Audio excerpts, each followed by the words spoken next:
Hello ladies and gentlemen, we are finally going to embark on the final chapter in the story of any sculpture, really, and that is the making of a finished cast.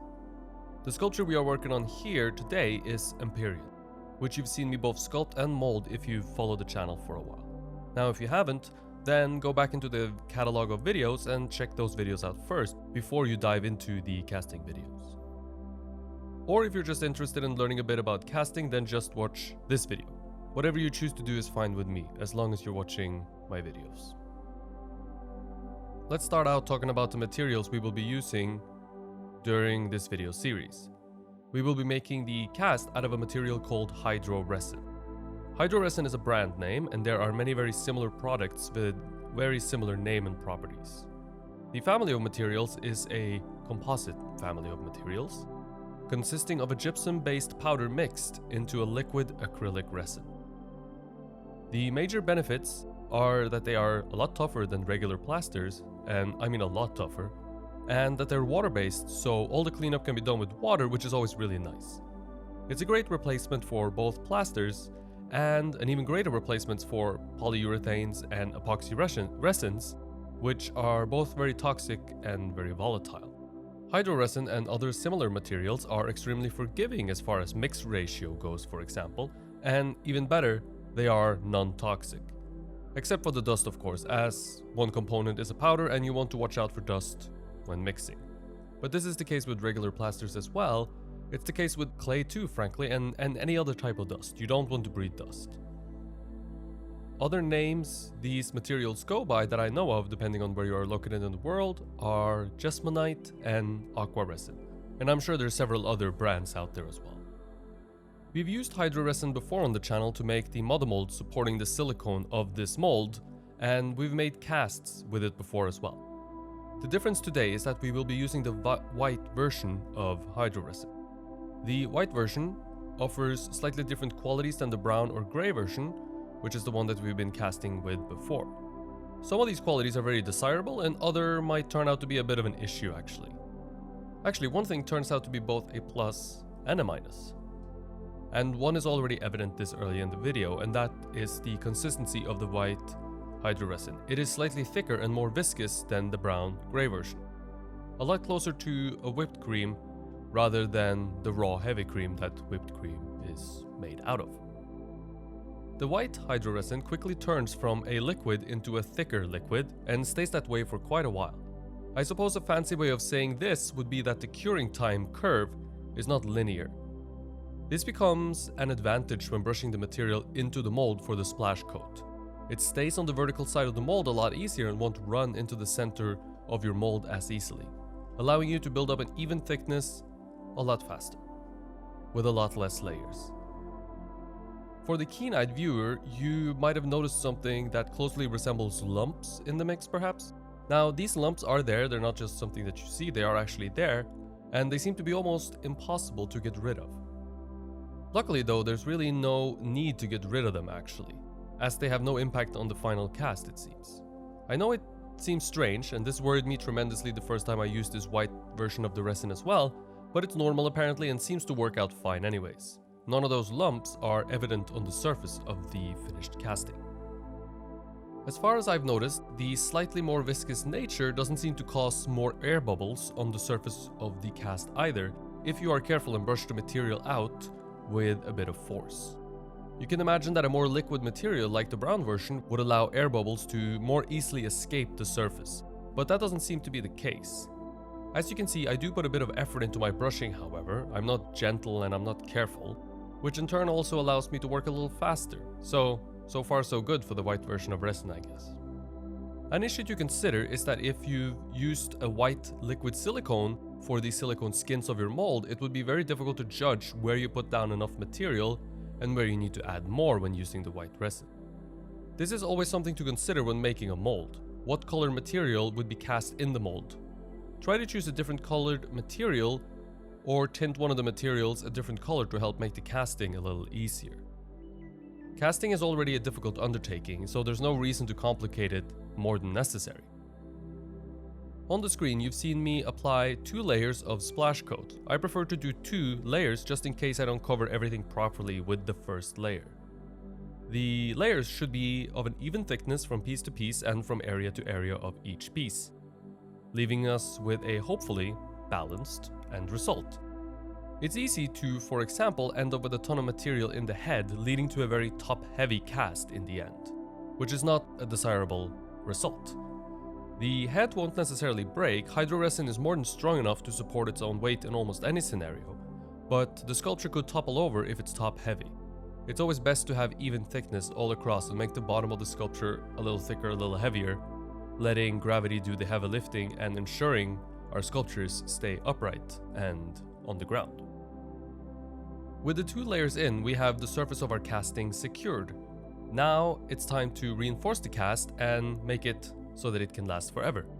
In plaster, we would use a natural fiber like burlap or jute, but with Hydro-Resin, we will be using fiberglass. Let's thank today's sponsors, my Patreon supporters on Patreon, who have ensured the continued existence of this channel and allowed me to upgrade my gear bit by bit, making better looking and better sounding content for all of you watching. Now, if you're interested in supporting the channel, or perhaps interested in getting personal feedback on your sculptures from me, then Patreon is the place for you. You'll get in-depth feedback on techniques and how you can apply them to your own work. Anything sculpture related goes. We can talk about armatures, supplies, mold making, anything you need help with in your sculpting endeavors. So check it out, there is a link in the description below. And again, thank you so much to those of you who have given generously and supported me. It really means the world.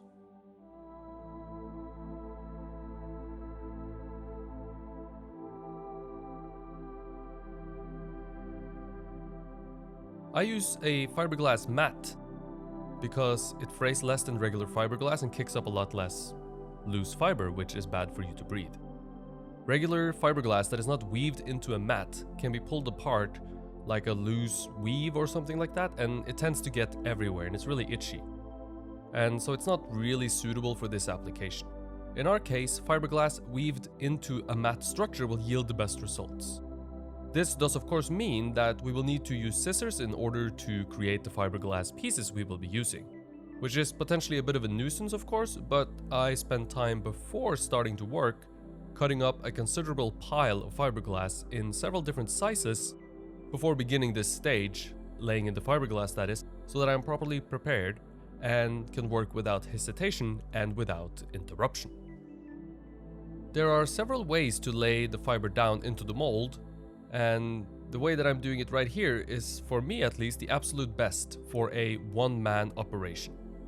To begin, I brush in a thin layer of resin into the mold, covering the area that I'm about to cover with fiberglass. It's best to cover a slightly larger area so the fiber doesn't end up laying down on dry splash coat anywhere. It won't really stick to dry splash coat, as I'm sure you can imagine. The fiber lays down really nicely on the wet surface. It sticks nicely to it, so the weight of the fiber won't become a hindrance when working in more vertical areas of the mold.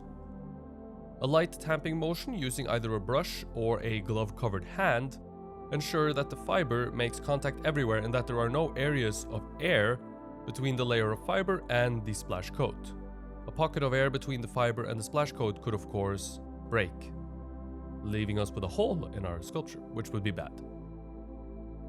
Once a piece is laid down, the next area gets covered with wet resin, and the fiberglass that was just laid down gets a bit of wet resin brushed onto the edge of it.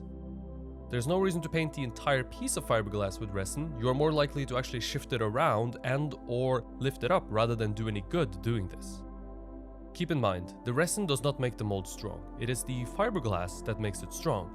So more resin is very likely not the solution to any of your issues. The next piece is then laid down, slightly overlapping the piece laid down before it, and in this way every piece sticks to each other, creating a strong layer with no weak spots prone to cracking. It is overlapping of the fiberglass pieces that leads me to brush on a bit of wet resin along the edge of the previously laid down piece. Without the wet resin, we would have dry fiber against dry fiber, and they would not connect and stick together at all, and we would miss out on our strong backing of fiberglass, instead creating several strong areas that are likely to have cracks form in between them, which is not what we're after at all, obviously. I probably should have mentioned earlier that I want to stay away from the edge of my mold, the edge of the silicone of my mold. The splash coats and the fiberglass layers are each applied away from the edge of the mold by perhaps the width of your pinky. This edge is covered and dealt with once the mold is closed, but if we deal with it now, the resin along the edge might very well interfere with the closing of the mold, and we would have to sand and rasp in order for the two pieces of the mold to fit together properly, which is both annoying and unnecessary. Considering we have to both brush on wet resin along the edge to fill the seam between the two halves of the mold once we close it, and cover said seam with fiberglass as well in order for the front and the back half of the mold to stick together, we might as well deal with all of it after the mold is closed properly, as it has to be dealt with either way. This saves us work now because I don't need to be as careful working along the edge. I can just stay away from it. It saves us work when we try to close the mold, as there's little to no work to be done cleaning the edge in order for us to close the mold, and the work we will need to do inside the mold in order to deal with the seam and attach the front and the back halves together needs to be done either way, no matter which way we choose to do things. So staying a pinky's width away from the edge for now seems to be clearly the best option, at least to me.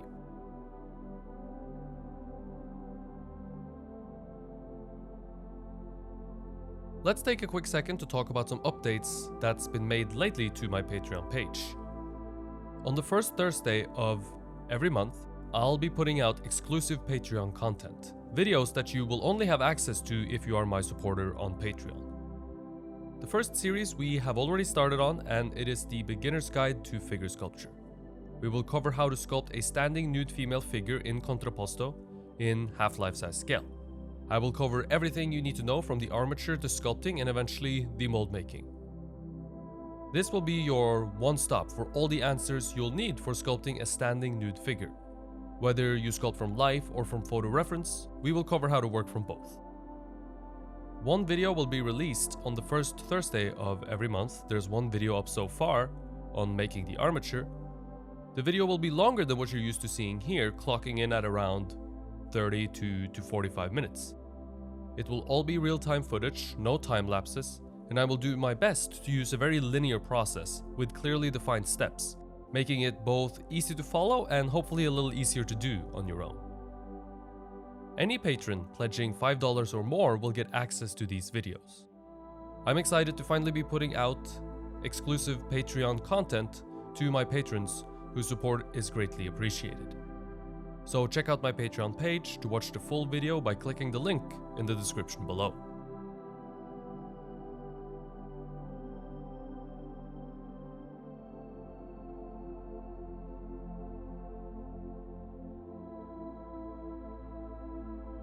With the fiberglass reinforcement layer done, you only need one in a cast. If I was doing a mold, I would do 2 layers of fiberglass for extra strength. It is time to close the mold, fill the seam between the front and the back halves, and attach the two halves together. The mold goes together no problem because of the registration knife I used when cutting the two halves of the silicone apart. You can see that entire process in my video series on making the mold for this sculpture.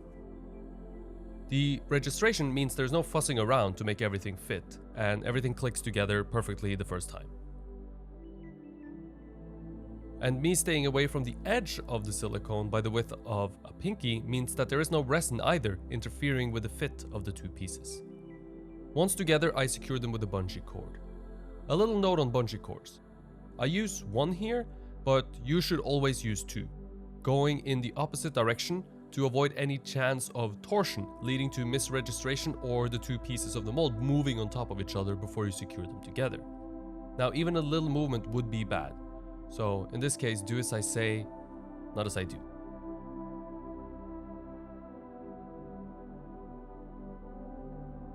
It is for now sadly impossible for me to film the work that goes on inside the mold at this point. There's no way to safely get the camera inside the mold, and the mold is not big enough to have the camera next to me. But one day I'll come up with a solution to this so that you guys can actually see what's going on in there. Until then, you will have to take my word for it. I start out by brushing the seam with wet resin where the two halves of the mold meet, to fill the gap between the front and the back and to get a good surface here. Remember, I stayed away from those areas, this edge, to make sure the two pieces fit together nicely. Now I have to do the surface coat on those two edges.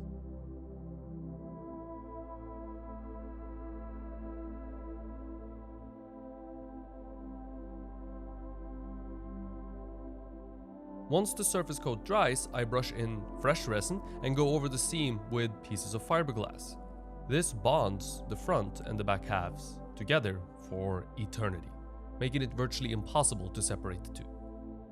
I can't reach everywhere inside the mold to do this, by the way, but I don't really need to do so either. Up the side of both sides of the body and a little bit in the bottom of the shoulder will be more than enough to bond the two pieces together. Inside the head, for example, I can't really reach in this sculpture. My arms are not long enough, the neck is not thick enough. Inside the head, for example, I can't reach, so I won't really bother.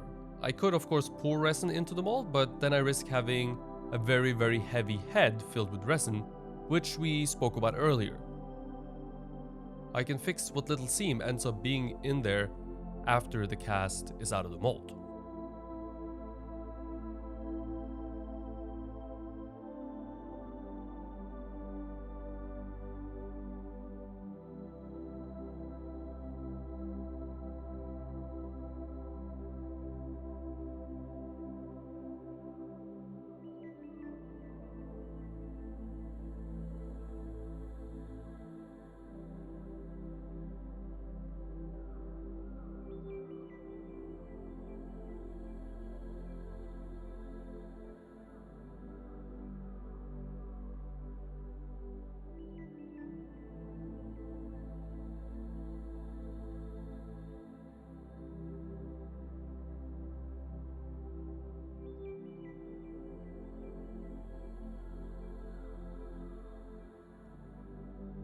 When you open your mold, it's a good idea to have something soft nearby for the cast to lay down on. I use a piece of foam, but you can use a pillow or a towel or anything soft, really. Laying it on the table is not really advisable, however, as small scratches or breaking might occur. First, I gently remove the 3 mother mold pieces, and little to no force is used here because the mold was well designed.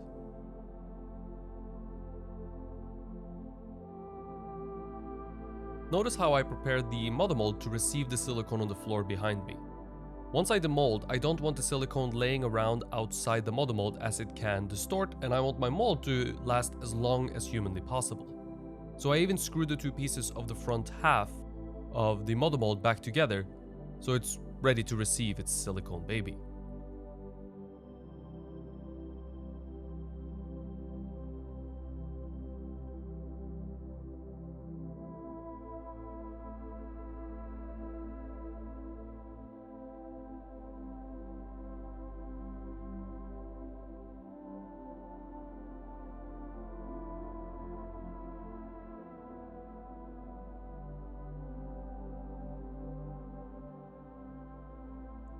The silicone is removed gently. It should require little to no force. Now it might be stuck a little bit in some places, but with some gentle love, it should come off. Make sure you work it slowly.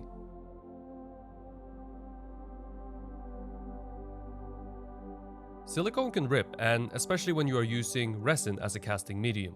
Because resin is so hard as glass, it can also get sharp as glass, and very often you'll end up with some very sharp edges in certain places. And I've actually had silicone get cut by my resin. And it's not super fun to have to repair a mold with glue. It's a little nerve-wracking, let's say. You want to avoid such things.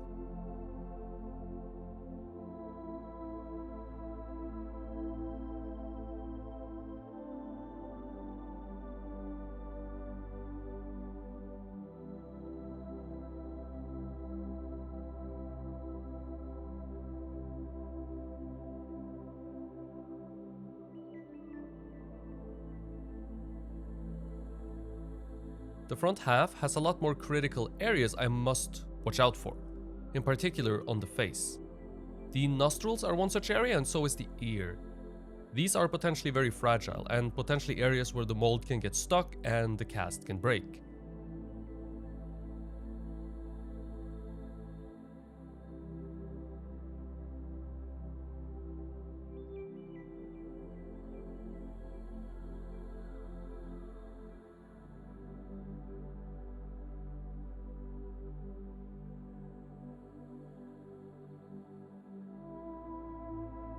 I find it good procedure to remove the silicone skin on the face by pulling downwards. Now, if you can imagine pulling the silicone upwards, you might get it caught inside the nostrils, which could of course break them. Stay patient and work it loose bit by bit.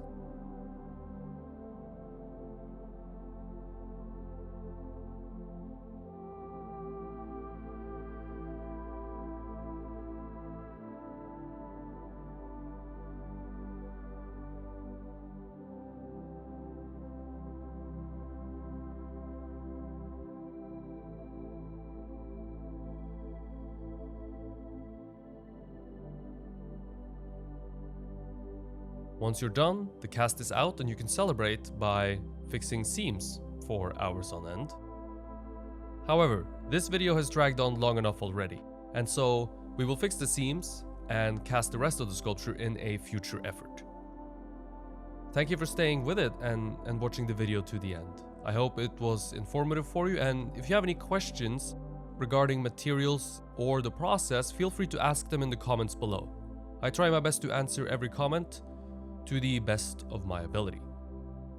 Now, if you want more in-depth feedback on your molds and your sculptures, you can check out my Patreon page. I give feedback and critiques on people's work, and we talk about whatever you need help with in your sculpting endeavors. And right now, released on the first Thursday of every month, there will be exclusive video educational content on my Patreon. The first series we have already embarked on is the Beginner's Guide to Sculpting the Figure. I'm super excited to finally be creating exclusive content for Patreon, and I hope you'll be too, and we'll take a look. The link to my Patreon is in the description below. Thank you for watching, and stay tuned for a new video next Thursday. Hit the subscribe button and the bell to be notified whenever a new video comes out. If you enjoyed the video, click the like button and share with your friends and family. It helps me out a lot. Thank you for watching, stay creative, and I hope to see you in the next one.